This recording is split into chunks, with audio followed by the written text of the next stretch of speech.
everyone, I'm Victoria and welcome to Black Cat Crimes, where we talk about missing people. And boy, do I have an update for you today. Just last week, on February 7th, 2025, the Huntsville Police Department announced that the disappearance of Ronald Dumas Jr. was now being investigated as an active abduction, and they actually have arrest warrants out for 5 people. They say this is based on new evidence that they've gathered, and honestly, this is a huge change of just the total tone around Ronnie's disappearance. In fact, Huntsville Police Department and really all of the investigative agencies have been very active in saying that there's no evidence that Ronald had been abducted or that he was in any danger, despite the fact that his family continued to insist the entire time he's been missing that the only reason Ronnie would be gone was because he was in some sort of danger and he wasn't able to get home to them. 37-year-old Ronald is a Huntsville, Alabama realtor who was last heard from by his family on December 15th, 2024. He spoke with a family member around 10 p.m. on the phone, but then he just wasn't heard from again. Ronnie is a very dedicated father of 3 children, and his family, which does include both mothers of his children, say that he would never just leave his kids. He would never just leave them wondering what happened to him and where he is. And this lack of contact from Ronnie on December 16th is exactly what led his family to report him missing on December 17th, 2024. Even though it had been a really short amount of time, they knew that they will hear from him every single day. His kids hear from him every day, so the fact that he hadn't called, let alone they hadn't actually seen him, there was no way that he was just not calling them. This first day of investigation started off with the police just talking to Ronnie's family and trying to get the lay of the land, and then actually calling both of Ronnie's cell phones, trying to see if he would answer. It would be the next day, December 18th, that HPD would learn that Ronnie's car had actually been found on the side of the road on I-40 in Tennessee. The Tennessee Highway Patrol had impounded his black 2021 Hyundai Palisade on January 16th. It had been discovered and towed around 6:30 a.m. on the 16th. And when the Tennessee Highway Patrol discovered that this was the car of a missing person, they arranged to have a few state troopers go out and do a foot search in the immediate area where they had found his car on the side of I-40. This was around mile marker 133. The next day, December 19th, Huntsville police were able to get the cell phone location data from both of his phones so they could try to piece together his movements. At that time, the location data showed that his phone had been traveling west. His phone made it as far as Jackson, Tennessee, at which point his phone or his phones were shut off just before 7 a.m. Now, an important thing to note is that police initially said they believed that Ronnie's SUV had broken down on the side of I-40, and that led him to try to hitch a ride or, flag someone down and get a ride into town. There's never been any report whatsoever that said there was a flat tire or something wasn't working or they couldn't get the car to start when they towed it or anything like that. They just said that they believe his car broke down. The car was searched the same day trying to look for some sign of what may have happened to Ronnie, and they didn't seem to find anything of concern. Eventually, the car would be searched 3 different times with all the different agencies who end up being involved in this case.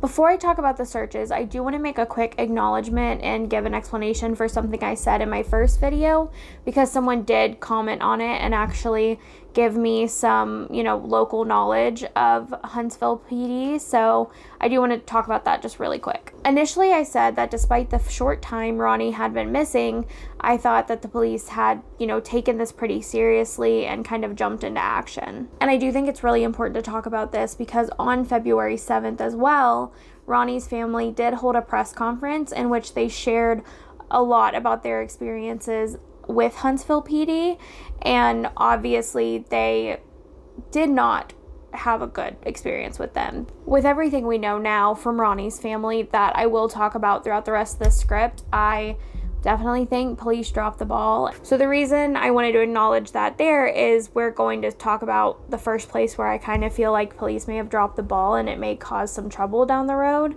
The police searched his car 3 times, and initially it was the Tennessee Highway Patrol and then the Tennessee Bureau of Investigation along with Huntsville PD. And finally, only the last search did they bring in CSI from Huntsville Police and do a full, like, crime scene type investigation.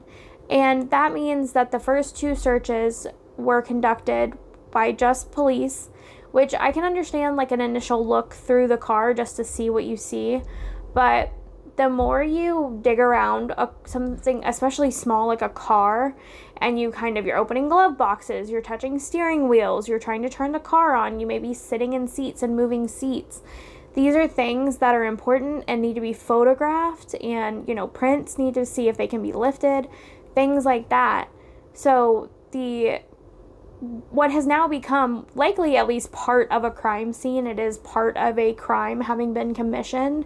Ronnie's car was definitely disturbed, if not contaminated, by the police doing these 2 searches before CSI ever got to it. According to reporting by Javon Williams of WAFF 48 News, there actually was no evidence that the police found that showed that Ronnie had forcibly been removed from the vehicle. On December 20th, the lead Huntsville investigator traveled to where Ronnie's car was found in Camden, Tennessee, where another small search was held. The Tennessee Highway Patrol had state troopers, a helicopter, and 2 Tennessee Bureau of Investigation agents committed to help search and collect information. And on December 21st, police received more information about where Ronnie could possibly be. Now, I don't know the exact details, but Ronnie's phone must have been turned back on at some point, because now the location was showing it traveling south from Memphis, Tennessee on the 21st. And it was at this point that Ronnie's family seemed to start really amping up the search for him. Despite the fact that the police were now very firmly taking the stance that they did not believe Ronnie to be in any sort of danger, his family knew that he would only be gone if he was in some sort of danger. So they began pursuing their own investigation to try to find him, because they felt the police weren't taking it as seriously as they should have. I'm speculating, but I think it's likely that Ronnie's phone traveling south on December 21st is what led police to really start pushing that they believed he wasn't in any danger and he'd probably left of his own accord. And it was on December 22nd that Ronnie's family hired a private investigator and began offering a reward for anybody who could lead them to Ronnie. This is so odd to me, but I have in fact seen it a few times before. Ronnie wasn't added to the Alabama Law Enforcement Agency's official missing persons list until December 23rd. I just will never understand why police are so insistent on not adding people to every list they possibly can to get their name out there and try to help look for them as soon as possible. Unfortunately, it's not the first time I've seen it happen, so this seems to be pretty standard protocol, despite the fact that I think it's bad protocol. But I just will never understand why they hold off on adding people to this list whenever it seems to be an important list for your missing people to be on. One reason why it can be really important to have people on these lists is not only so that they're being acknowledged by law enforcement, but so that the public knows about them too. A lot of times, reporting agencies will hold off until people are on certain lists because they can in fact deem it as less urgent because they aren't on these lists. I will always think there's a huge benefit to putting people's name out there as much as you possibly can and just filling out the paperwork to get them removed later if they do turn up in 24, 48 hours, whatever. During this time, Ronnie's family and their private investigator were doing all they could to try to find Ronnie. They, along with volunteers, conducted searches in Camden, Tennessee, around where Ronnie's car had been abandoned, as well as several other locations that tips had tied Ronnie to. So the days trickled by, and Christmas passed, and then New Year's passed, and Ronnie's family still had no answers as to the location of where he was. And that was the first Christmas he'd ever spent away from any of his children, which just confirmed to his family that he in fact was gone against his will and something horrible had happened to Ronnie. And even though his family held a candlelight vigil for him in early January, reporting on Ronnie's disappearance had really slowed down until mid-January, when it was reported that there had been security footage found of Ronnie in a liquor store with two unknown women. He was at Mid-City Liquor on University Drive in Huntsville, Alabama around 10:30 p.m. His family had made this announcement, and police confirmed on January 16, 2025, that this security footage did in fact exist. And on January 17th, his family released stills of Ronnie in this liquor store on the security footage. Though we as the public have only seen Ronnie in this still photo of him from the security footage, according to police, they say that he arrived at the liquor store with these two unknown women and left with them as well, under his own will and seeming to be in no distress. Huntsville police chose not to share the security footage because this is an active investigation, and his family does also have this security footage and they've held off on releasing it. In fact, the only reason, which they explained in their press conference on February 7th, they chose to release the still is because, as you can see in the picture, Ronnie is wearing a red and black flannel shirt, which is very different from the description that was released when he initially went missing. Originally, police said that he may have been wearing a dark coat, and as you can see, that's different than what he's wearing. So police weren't updating this description, and his family felt that it was important that people know what he was last seen wearing, in case it could trigger someone's memory. While I understand the police chose not to release the full security footage, that's pretty standard unless the security footage itself shows something really important. I thought it was interesting that no stills or description were released of the two women who are seen on the footage with Ronnie. It seems like it would have helped making identifying them a little bit easier because they were asking the public to call in with tips if they knew who these women might be.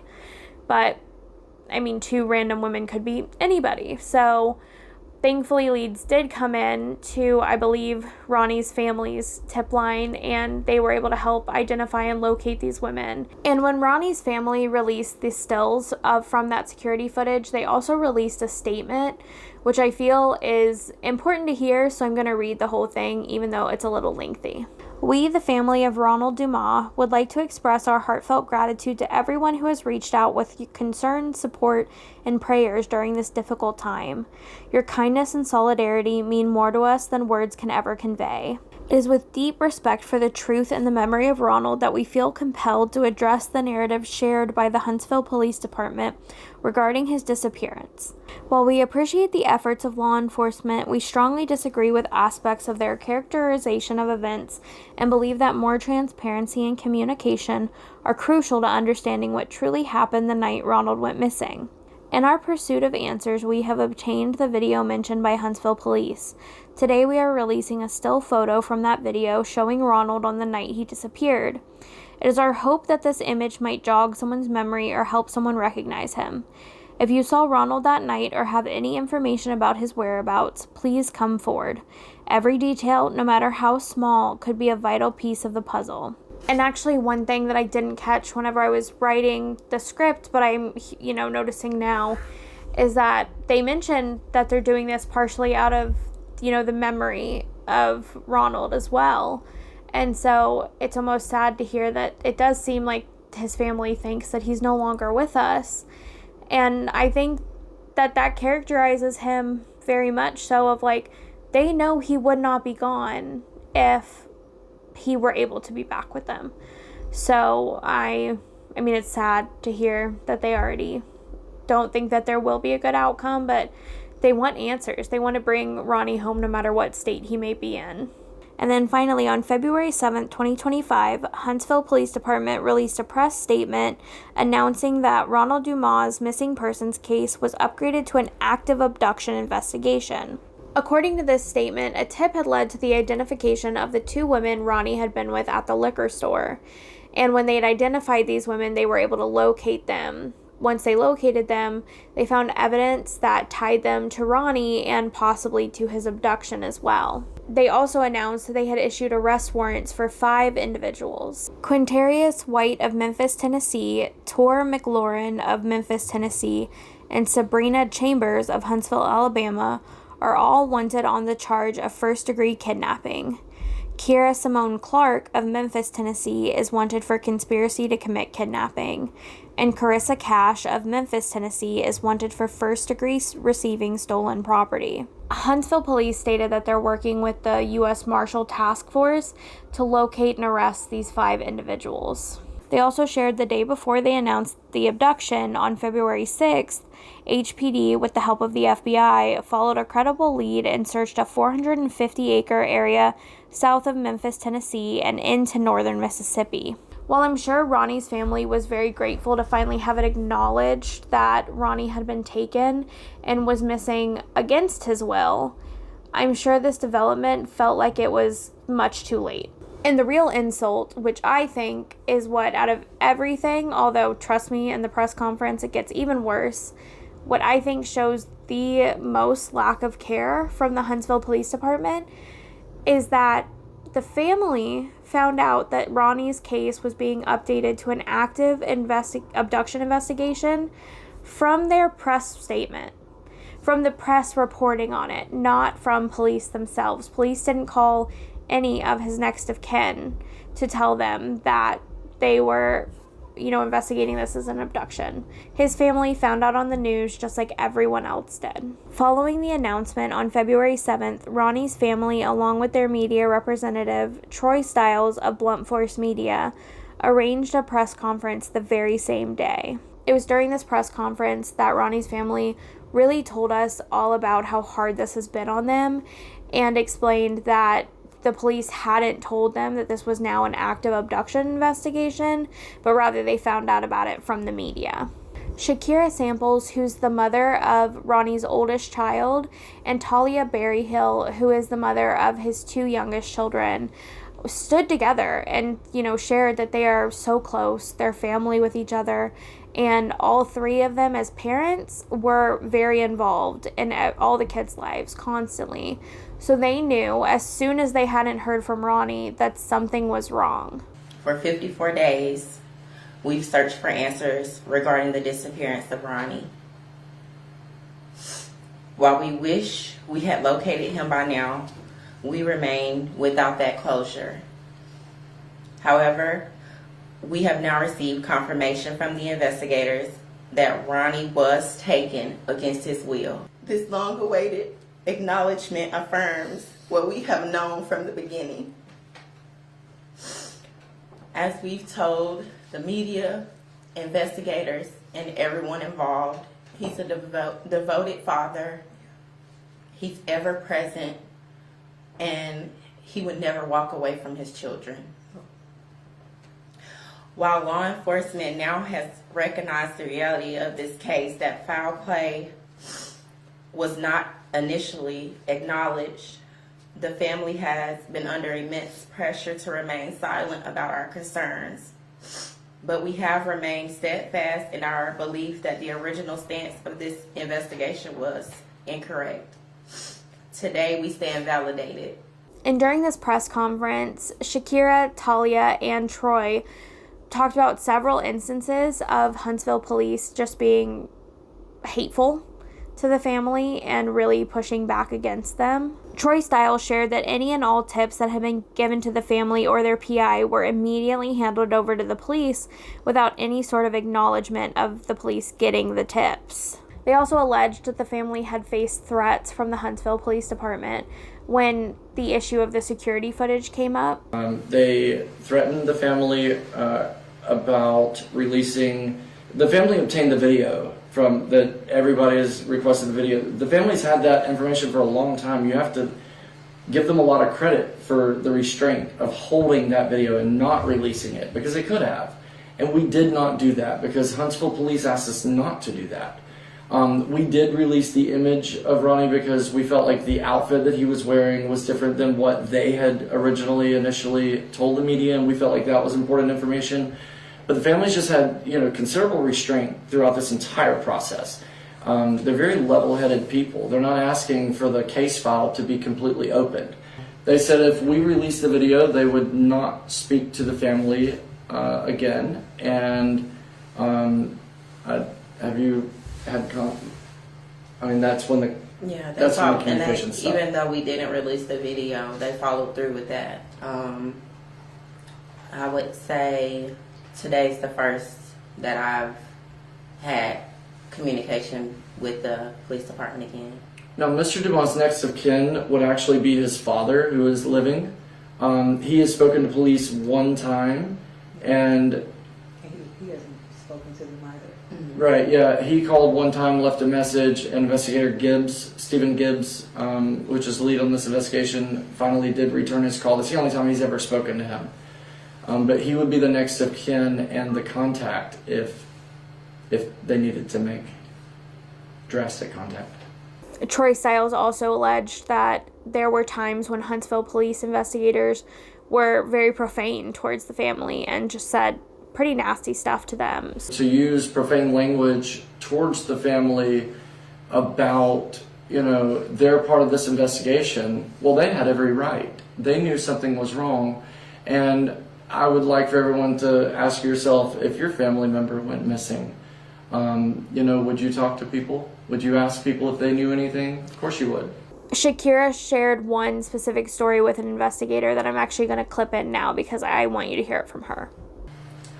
So the last time that I talked to the main investigator on this case, I asked him how he believed that Ronnie was surviving without money.